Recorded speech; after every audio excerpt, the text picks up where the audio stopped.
This is the MixCoach podcast, episode number 114. Today I'm going to be talking about a really, really cool TED Talk that I saw recently, and I want to kind of break it down and explain it to you, tell you what it meant to me. So hang on.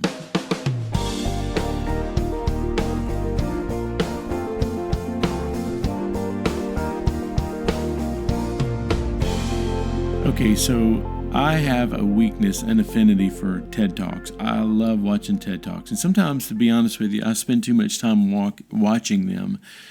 Some I find really, really inspiring. Some I'm not smart enough to to hang in there with, I don't think. But I recently saw one from one of my favorite bass players. I'm a bass player, kind of.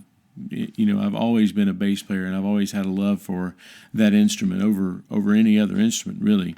And one of the best bass players in the world now is Victor Wooten. And I just always considered him as, just being a great bass player. Well, he's quite a philosopher too, it seems like, because he did a TED Talk. And if you go to MixCoach.com, and in this podcast, let's see, MixCoach.com, episode 114, you'll find some links to both of the TED Talks that I've seen.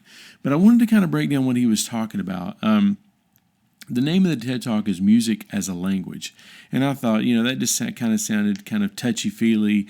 Most musicians feel like music as a language. But he was talking about learning music the way we learn a language. And he made some really, really good points that really changed the way I think about teaching and learning in general. He said one of the things that happens is that kids, when you start taking lessons, sorry, there's some construction going on behind me. You may or may not be able to hear it. But when you're learning to talk as a kid, nobody says to you, hey, come back to me when you can carry on a conversation and then I'll talk to you. In other words, when you're learning an instrument, everybody says, hey, kid, have a seat over there. Come back when you know a few extra chords or can keep rhythm or can keep time or can stop rushing or something like that. I mean, nobody does that when you're speaking. They speak to you on your level. And he was talking about how when he grew up, his brothers basically groomed him to be their bass player in their band. He was born into a band, as he said. And he was talking about how his brothers never looked at him as being not a bass player yet. They would put an instrument in his hand, and let him play air guitar long before he could, figure out what the tonic was or read a chart or anything like that. They would let him play along, and they would be okay with that. They would let him goo and gaga with their music until he learned, and they gave him that grace to do it. And look at him; he's one of the world's best bass players. I mean, he will blow your mind at what he can do. But he made a few other points to where, you never limit someone their speaking ability by, you can't talk to us until you learn what language we speak or until you can speak with us on our level. Instead, what we as human beings do is we come down to the level of the person who's trying to learn to speak, and we say, yes, that's close, but here's the actual word, or you pronounce the word right to them, and then you almost learn to speak from osmosis, from just being around people who speak. And for some reason, when we learn instruments, and even when we learn mixing, we think that we have to be at a certain level to really be able to contribute at all.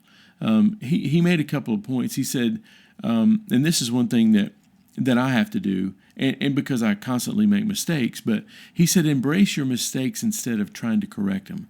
Because that's, when a kid messes up saying a word, we think it's cute, right? When, and of course they're kids, and kids are cute and stuff like that. And sometimes 40-year-old men trying to learn something new is not cute by any means, but we should definitely show the same amount of grace. But they say, instead of like, no, this is the proper way to use a compressor, and this is all you should use a compressor for. Come back to me when you use a compressor the right way. I mean, that's kind of the way we look at it, right? I mean, but it's really, if you're learning the language of mixing or learning the language of mixing of music, then there's not a lot of grace shown. It's when you take a guitar player or when you take a kid to guitar lessons, they don't listen to what the kid knows already, or usually they don't. They say, okay, here's what you should play first.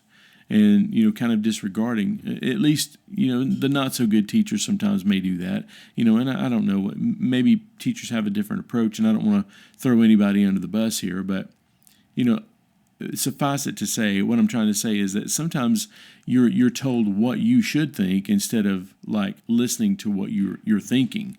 In other words, you'll go to YouTube and people say, "Don't do this. Always do this," and it's not right if you use it this way. But some innovations come from people not knowing what things do, and they kind of find a way to make it work, So anyway, another couple of points that he made was he said, allow young musicians to play with pros on a daily basis.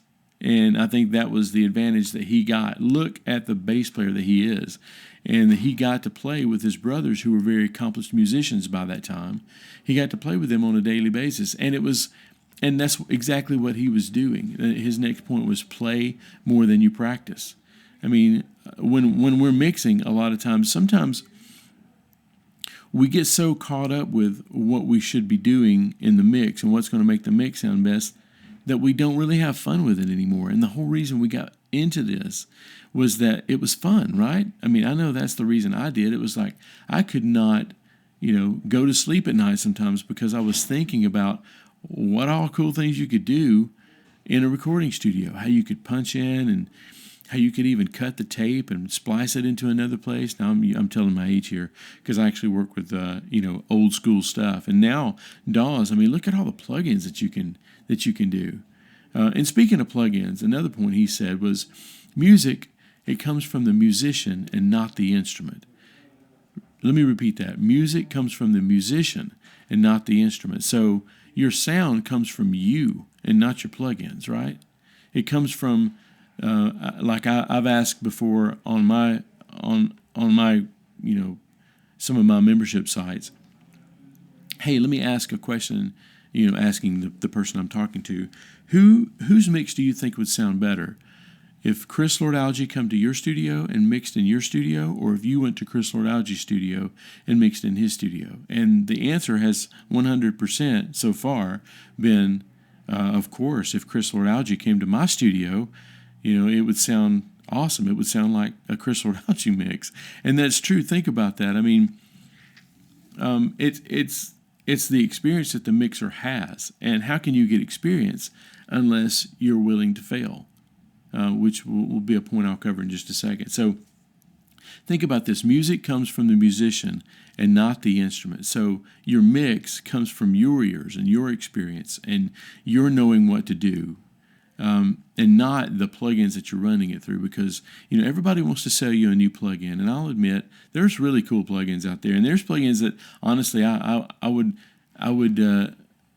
would shudder to think I had to do one without it, to be honest with you. But if you took that plugin away and said, sorry, this plugin no longer exists, I would still mix, and I would find something else to replace that plugin, and possibly and quite probably find something that worked even a little bit better, because there's a certain amount of laziness that comes with you found a solution and now you're just going to work it because it's always worked. I mean, there's stability in that, but also there's a part of you that doesn't want to grow. So don't worry about the plugins as much as you're worried about how you're balancing things and whether you're failing often.